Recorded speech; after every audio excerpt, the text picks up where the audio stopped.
আচ্ছা ম্যাডাম, এবার মোর ঘুম পাচ্ছে, কাল কথা হবে। হ্যাঁ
जो ना हुआ होने को है। ओ ऐसा लगता है अब दिल मेरा खोने को है, वरना दिल क्यों धड़कता, सांसें क्यों रुकती, नींदें मेरी क्यों उड़ जाती।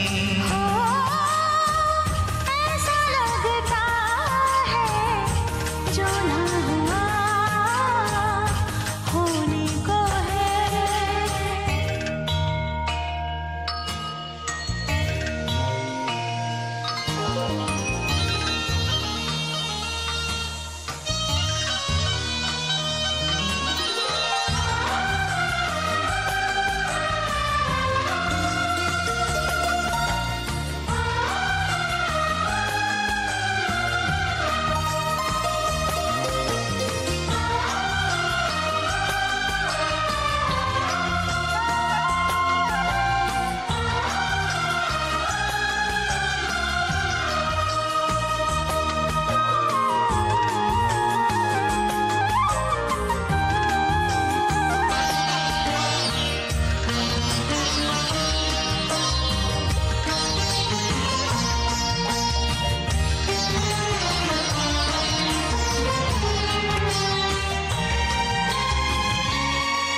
चेहरा निगाहों पे छाने लगा, कोई अब रोज ख्वाबों में आने लगा।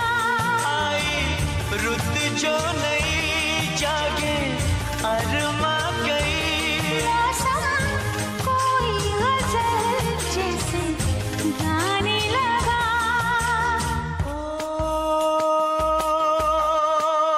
ऐसा लगता है जैसे नशा होने को है। ऐसा लगता है होश मेरा खोने को है, वरना दिल क्यों धड़कता, सांसें क्यों रुकती, नींदें मेरी क्यों उड़ जाती। ओ ऐसा लगता है जो ना हुआ होने को है।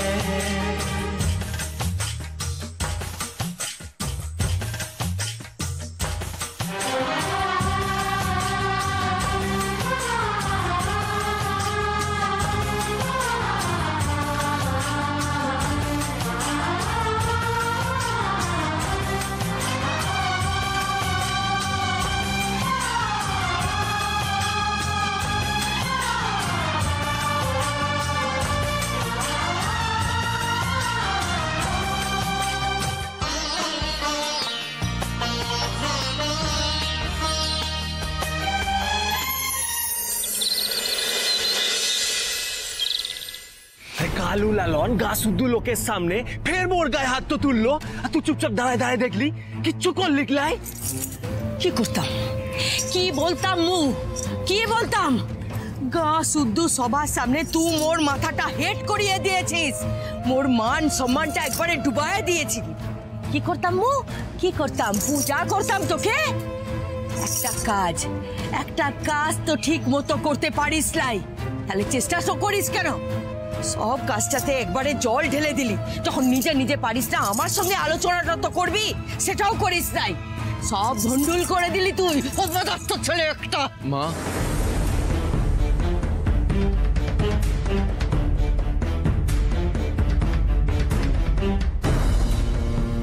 মা এবার তো প্রমাণ হয়ে গেছে মু কোনো ভুলটা করিলাই।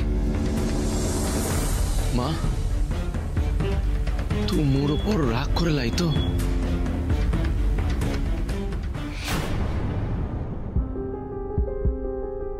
মা, এ মা, তুই মোর সাথে কথা বলছিস না কেন? লজ্জায় বেটা, মোর ছেলেটাকে চিনতে ভুল করলাম। মোর লালন কিনা যে কোনোদিন কোনো মেয়েকে কোন নজরে দেখেনি, তার থেকে সবাই আঙুল তুললো, আর মু সেটা বিশ্বাস করে দিলাম। মুখে ক্ষমা করে দে লালন। এ মা, মা তুই কি করছিস? তোর কোনো দোষ নাই, তুই তো এই গায়ের কথা ভেবে ও মিষ্টির কথা ভেবে তুই কামটা করেছিস, তোর কোনো দোষ নাই। কিন্তু মা জানিস, মোর নিজেকে নির্দোষ প্রমাণ করতে পেরে মোর মাথা থেকে অনেকটা বোঝা হালকা হয়ে গেছে, বিশ্বাস কর। আর এটা সম্ভব হয়েছে শুধু জড়িবুটি ম্যাডামের জন্য।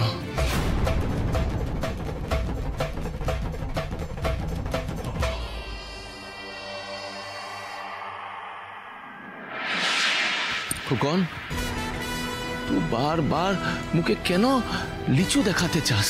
মু তো তোর নিজের ভাইয়ের মতন, তাহলে কিসের এত শত্রুতা বল খোকন? ভাই? কিসের ভাই?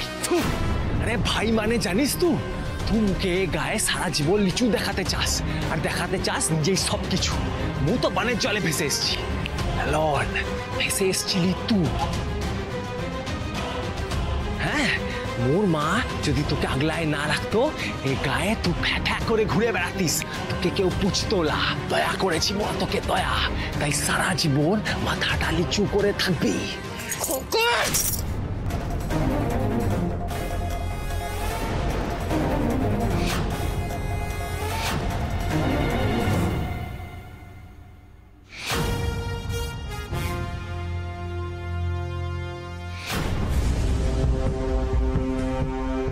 ওর কথায় রাগটো করিস না, ও এখন ছোট আছে, আর তোকে ও হিংসটো করে, ওর মাথাটো খারাপ আছে, তাই ও ভুলভাল কাজটো করে। ওকে বুঝায় বলবো, তবে একা খোকন অন্যায়টো করে নাই, ওর সঙ্গে নাড়ু পণ্ডিত, ওর বউ আর ওর মেয়েটাও করেছে, তাই ওরা শাস্তি পাবে লালন। এখনো মোর কাজটো বাকি আছে, তুই চল মোর সাথে। না মশাই, আপনিও আসুন। মা, তুই এখন কোথায় যাবি? নাড়ু পণ্ডিতের বাড়ি।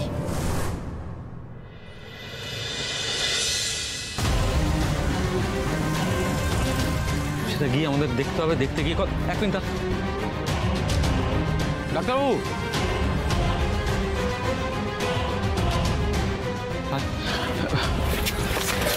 ডাক্তার মিশ্র, কি আপনারা?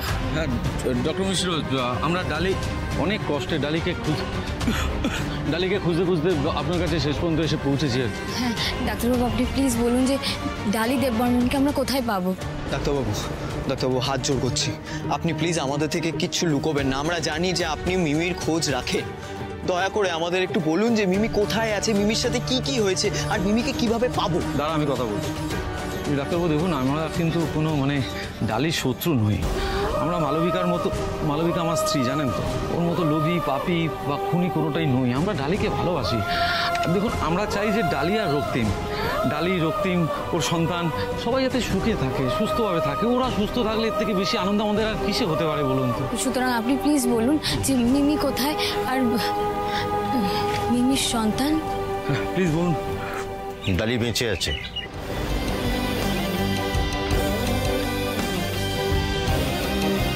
ঠিক আছে, একটা ফুটফুটে মেয়ে হয়েছে, কিন্তু দেখুন আমার মনে হয় এই পরিস্থিতিতে আপনাদের ডালির খোঁজ না করাই ভালো, কারণ তাতে ওর বিপদ। না না শুনুন ডাক্তারবাবু, শুনুন না, বুঝছি আমাদেরকে একবার যেতে দিন, একবার ডালির সঙ্গে দেখা করতে দিন। আমি কথা দিচ্ছি আপনাকে, ডালির কোনো বিপদ হবে না।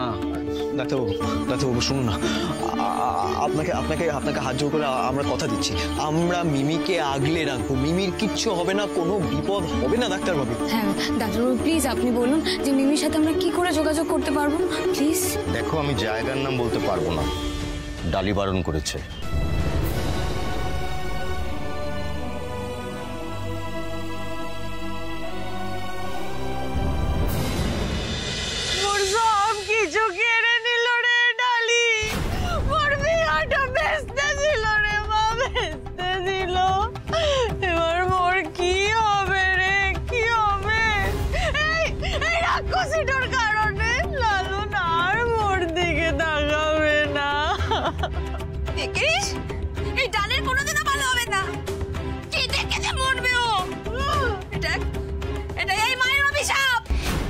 ভাবতে পারছি না আপনার মেয়ে এত বড় একটা অন্যায় করছে আর আপনি ওকে শাসন না করে আমাকে অভিশাপ দিচ্ছেন। আর মিষ্টি, তুমি একটা মানুষকে এইভাবে ফাঁসানোর চেষ্টা করছো, তুমি কি ভেবেছো সেটা জেনেও আমি হাত পা গুটিয়ে বসে থাকবো? এই ডক্টর নি শুনে রাখ, এটা মুরগা, ও যা খুশি তাই করতে পারি। তুই সবকিছু দেখে শুনেও চুপ থাকবি, একদম চুপ থাকবি, কারণ তুই এই গ্রামের কেউ নয়, তুই বাইরের মেয়ে।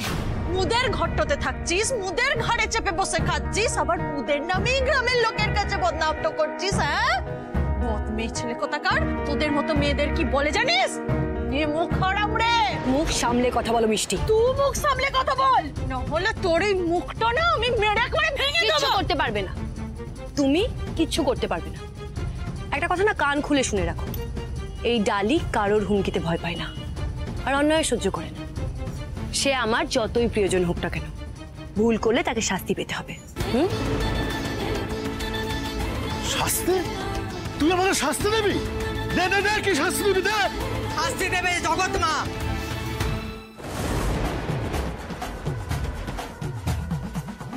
পণ্ডিত, মোর ছেলেকে মিথ্যে অপবাদ দিয়ে তোরা ফাঁসাবার চেষ্টা করেছিস।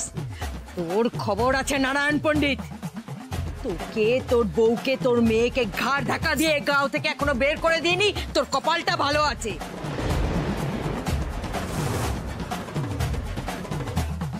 তাহলে তুই ভাবিস না মোর সবকিছু ভুলে যাচ্ছি। এই গাঁয়েই তোকে রেখে দেবো আর রোজ দিন তোকে শাস্তি দেব, তোর তোর বাঁচা মুশকিল করে দেব আমি।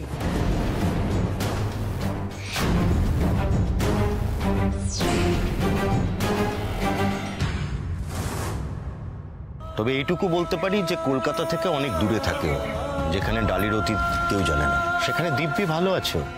এই তো কিছুদিন আগে ওর মেয়ের নামকরণ হয়েছে। কি নাম রেখেছে ওর? নাম রেখেছে রৌদ্রি। রৌদ্রি? রৌদ্রি নাম রেখেছে, সুন্দর নাম না? মাঝে একবার ডালি কলকাতাতেও এসেছিল একটা বাচ্চাকে নিয়ে। এক্সপায়ার্ড ওষুধ দিয়ে ওর অবস্থা খুব খারাপ হয়ে গিয়েছিল। কলকাতার চিকিৎসালয়ে এসে সুস্থ হয়েছে। এক্সপায়ার ওষুধ কেন দিয়েছে? গ্রামেই সব হয়, এক্সপায়ার্ড ওষুধও দিয়ে দেয় নিজেদের লাভের জন্য।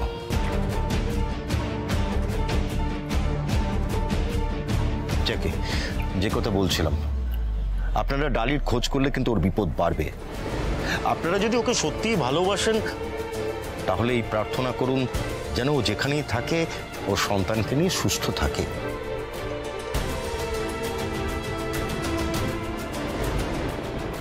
মশাই, ওদেরকে যা যা দেওয়া হয়েছে না সব ফেরত নিয়ে নিন। ও জগৎ মা, জগৎ মা, ও জগৎ মা, আপনি দেওয়া জিনিস আবার সব ফেরত নিয়ে নেবেন? ফেরত নেব না তো কি করব? তোর মেয়ে আমার দেয়া গয়না পরে সারা গায়ে ড্যাং ড্যাং করে ঘুরে বেড়াবে, আমি সেটা বসে বসে দেখবো? আমার লালন বেটার বউয়ের জন্য, তোদের মতো ঠকবাজদের জন্য নয়। যা লিয়ে আয় গয়না শাড়ি।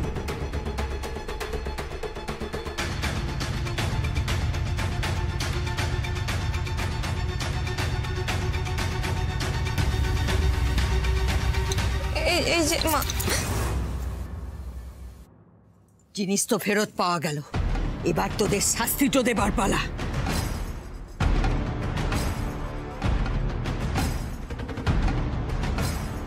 গায়েব। জগৎমা, জগৎমা, জগৎমা আমাদের ক্ষমা করে দিন জগৎমা, আমরা আর অন্যায় করবো না জগৎমা। সবাই আমাদের যে অপমানটা হয়েছে মা, সেটাই অনেক বড় শাস্তি। আমার মিষ্টি যে ভুলটা করেছে তাতে ওর গোটা জীবনটা নষ্ট হয়ে গেছে মা। ওকে আর কখনো কেউ বিয়ে করবে না। আপনি এমন শাস্তি দেবেন না কিছু, আমাদের ক্ষমা করে দেন। জগৎমা, বউ বুঝেছি, ও লালনকে ভালোবেসে হলেও বউ খুব বড় ভুল করে ফেলেছি। জগৎমা মুখে একটা বার সুযোগ দিন, মু এরকম ভুল আর কোনোদিনও করবো না, মু শুধরে যাবো, মু একদম ভালো হয়ে যাবো বটে।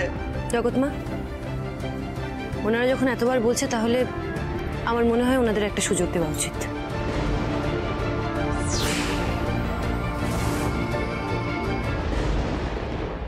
মা ক্ষমা করুক বা না করুক, কিন্তু তুই যা করেছিস তারপর তোর সাথে বিহা তো দূর, তুই যদি মোর সাথে বন্ধুত্ব দেখাতে এসেছিস, কথা বলতে এসেছিস না, তোর খবর আছে বলে দিলাম। হে লালন, মুখে এইভাবে দূরে ঠেলে দিচ্ছিস, ও তো তোর কত দিনের বন্ধু বল। বন্ধুরা এইভাবে ফাঁসায়লা, বুঝেছিস? মোরে গায়ে 3টা বন্ধু আছে, 3টা, একটা মানিক, ফটিক আর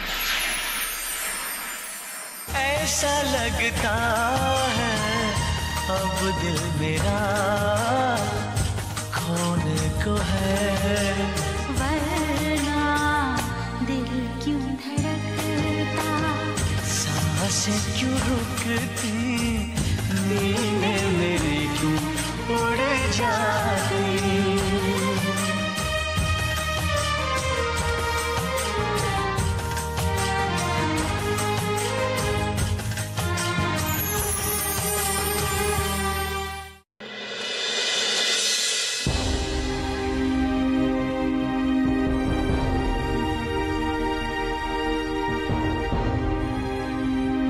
শুনুন, যে কথাটা বলার জন্য আপনাদের ডাকলাম,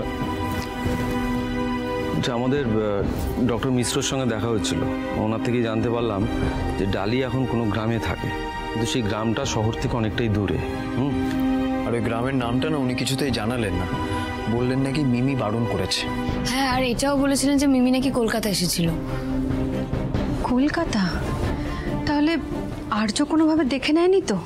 হ্যাঁ, কিন্তু আর্য আঙ্কেলের কথা অনুযায়ী মিমি সেদিন একা আসেনি, মিমির সাথে নাকি রিকুও এসেছিল। তাহলে এবার প্রশ্নটা হচ্ছে যে মিমি আর রিকু একসাথেই কি শহরে এসেছিল? তাহলে ডক্টর মিশ্র তো শুধুমাত্র মিমির বেঁচে থাকার কথা বলেছেন, কই রিকুর কথা তো কিছু বলেননি।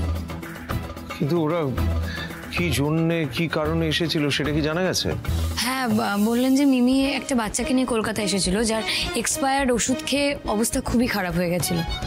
আচ্ছা, আমরা যখন মালবিকা ম্যাডামের ঘর তল্লাশি করেছিলাম তখন এই দেববর্মন ফার্মাসিউটিক্যালসের এক্সপায়ার্ড ওষুধ একটা গ্রামে সাপ্লাই করা হয়, এটা জানা গেছে। আচ্ছা, সেই গ্রামটাই নয় তো? বলছি গ্রামের নামটা কি? ফুল্লরা ছিল বোধহয়। ফুল্লরা? একটা ক্লু যখন আমরা পেয়েছি, তাহলে সবার প্রথম আমাদের এটা জানতে হবে যে ওই গ্রামের সাথে ডালির কি যোগাযোগ আছে, আর দ্বিতীয়ত এটা জানতে হবে যে ডালি ওই গ্রামে থাকে কিনা।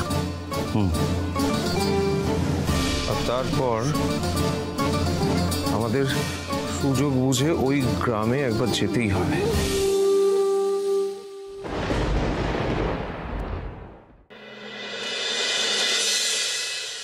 ও জড়িবুটি ম্যাডাম, কিরে আজ তুই দাতব্য যাসলি? কি ব্যাপার লালুন, তুমি ডালিকে হঠাৎ করে দাতব্যতে খুঁজতে গেছিলে কেন?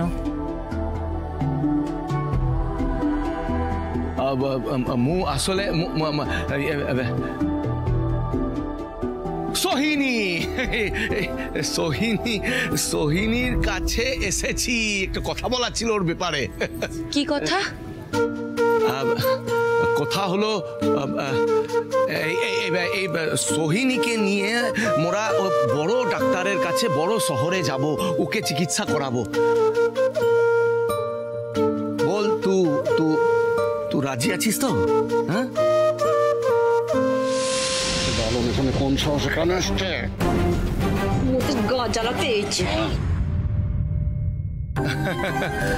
বল তাহলে কবে যাবি? হ্যাঁ, আরে সোহিনী সুস্থ হয়ে গেলে তুই ওকে ভালো ঘরে বিয়ে দিবি, মু ওর জন্য ভালো পাত্র খুঁজে নিয়ে আসবো।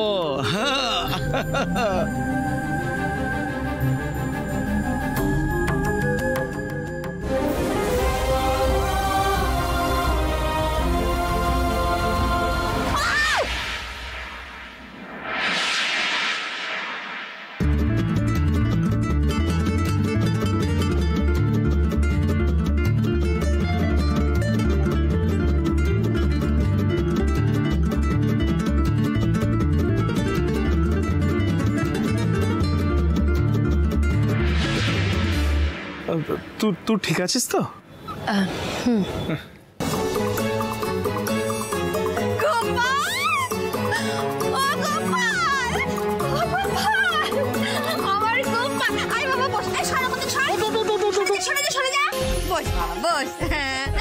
আমার গোপাল, কতদিন পর তোকে দেখলাম বাবা।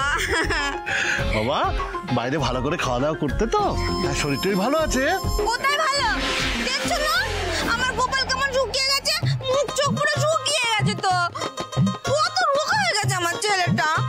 ও বাবা, বাবা এতদিন বাড়িতে আসিসনি কেন? আরে আমার দিকে দেখ না, ওই দিকে কি দেখছিস? হ্যাঁ, আর আমাকে একবার বলতে পারলি না তুই আসবি? তাহলে তো আমি বিশাকে ওই ভ্যান রিক্সা দিয়ে বাস রাস্তায় পাঠাতাম তোকে নিয়ে আসার জন্য। তা বাবা আজকে হঠাৎ করে চলে এলি কেন? আমার কি মনে হয় বলো তো, ও হঠাৎ করে বাড়িতে এসে আমাদের সবাইকে চমকে দিতে চাইছিল, তাই না বাবা? খুব ভালো করেছিস।